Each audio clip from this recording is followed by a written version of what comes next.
Thrice the brindled cat had mewed, thrice and once the hedge pig whined. Harpier cries, "It's time, 'tis time!" Round the cauldron go, in the poisoned entrails throw. Toad that under the cold stone days and nights has 31. Sweltered venom sleeping got, boil thou first in the charmed pot. Double, double, toil and trouble, fire burn and cauldron bubble. Fillet a finny snake, in the cauldron boil and bake. Eye of newt and toe of frog, wool of bat and tongue of dog. Adder's fork and blind worm's sting, lizard leg and howlet's wing. For a charm of powerful trouble, like a hell broth boil and bubble. Double, double, toil and trouble, fire burn and cauldron bubble. Cool it with the baboon's blood, then the charm is firm and good. By the pricking of my thumbs, something wicked this way comes.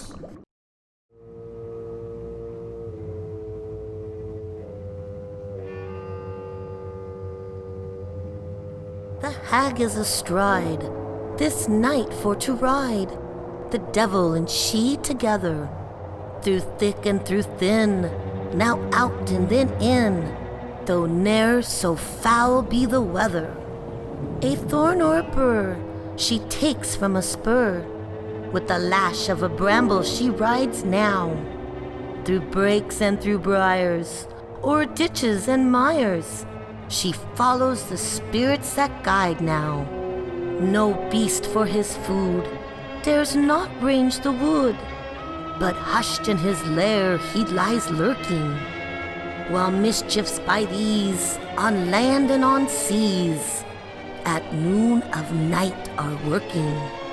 The storm will arise and trouble the skies, this night and more for the wonder. The ghost from the tomb, affrighted shall come, called out by the clap of the thunder.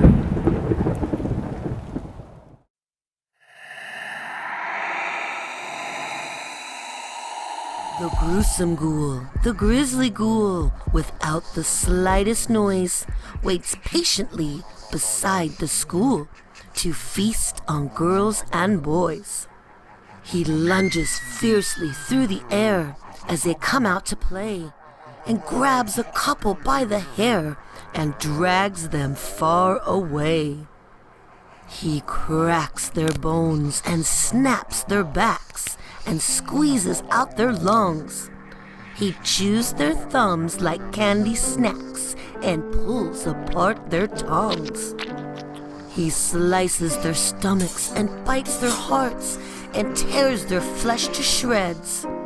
He swallows their toes like toasted tarts and gobbles down their heads. Fingers, elbow, hands and knees, and arms and legs and feet, he eats them with delight and ease, for every part's a treat. And when the gruesome grisly ghoul has nothing left to chew, he hurries to another school and waits, perhaps for you?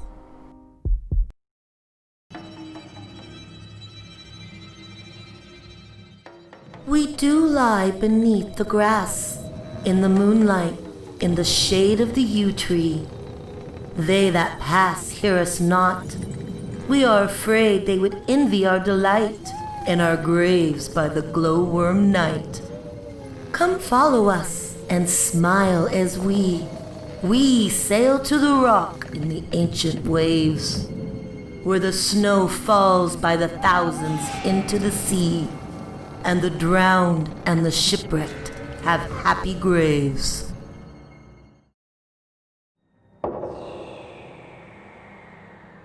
I live in a house with no windows. A black curtain hangs on my door. The voices of conscience torment me. I live in a room with no floor. There's dirt in the corner I can't see. There's water that runs down the wall. There's mice in the attic above me, and rats playing games in the hall.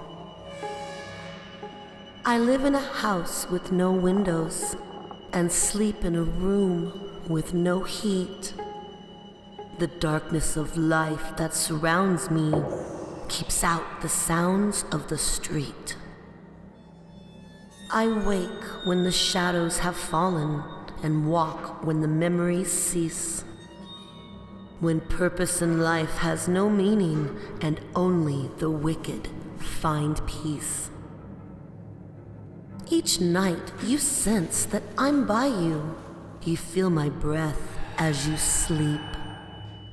You hear the faint creak of the floorboards as out from the shadows I creep. I live in a house with no windows.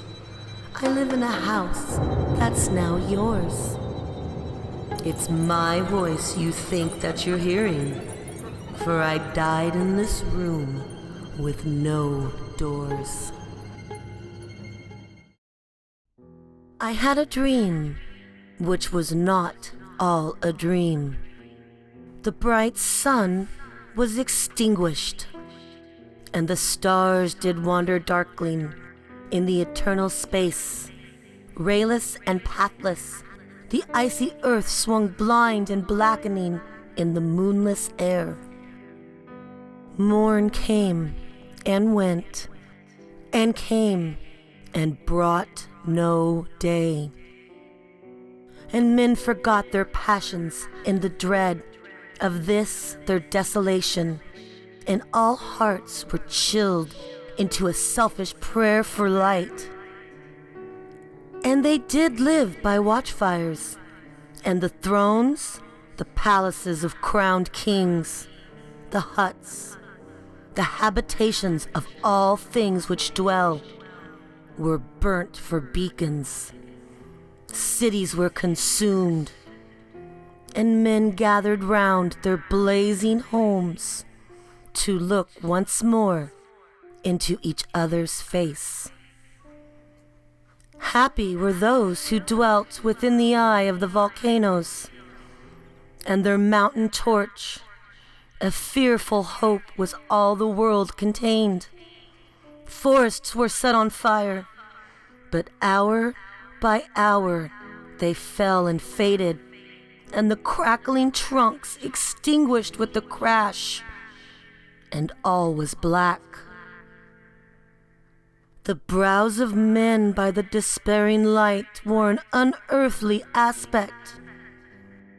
As by fits the flashes fell upon them, some lay down and hid their eyes and wept, and some did rest their chins upon their clenched hands and smiled, and others hurried to and fro and fed their funeral piles with fuel and looked up with mad discontent on the dull sky.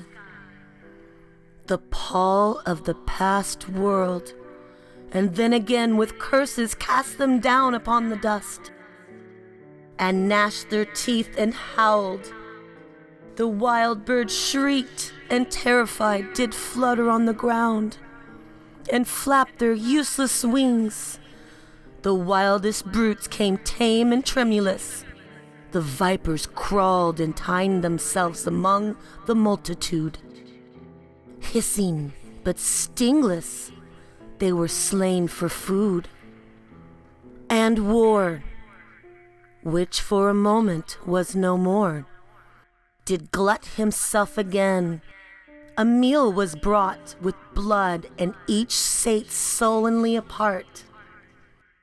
Gorging himself in gloom, no love was left. All earth was but one thought, and that was death. Immediate and inglorious, and the pang of famine fed upon all entrails. Men died, and their bones were tombless as their flesh. The meager, by the meager, were devoured. Even dogs assailed their masters, all save one, and he was faithful to a course, and kept the birds and beasts and the famished men at bay, till hunger clung them, or the dropping dead lured their lank jaws. Himself sought out no food, but with the piteous and perpetual moan, and with the quick, desolate cry, licking the hand which answered not with the caress, he died. The crowd was famished by degrees, but 2 of an enormous city did survive. And they were enemies. They met beside the dying embers of an altar place, where they'd been heaped a mass of holy things. For an unholy usage, they raked up and shivering scraped with their cold skeleton hands the feeble ashes, and their feeble breath blew for a little life and made a flame, which was a mockery. Then they lifted up their eyes as it grew lighter and beheld each other's aspect, saw and shrieked and died. Even of their mutual hideousness they died, unknowing who he was, upon whose brow famine had written fiend. The world was void. The populous and the powerful was a lump, seasonless, herbless, treeless, manless, lifeless, a lump of death, a chaos of hard clay. The rivers, lakes, and oceans all stood still, and nothing stirred within their silent depths. Ships sailorless lay rotting on the sea, and their masts fell down piecemeal as they dropped. They slept on the abyss without a surge. The waves were dead. The tides were in their grave. The moon, their mistress, had expired before. The winds were withered in the stagnant air, and the clouds perished. Darkness had no need of aid from them. She was the universe.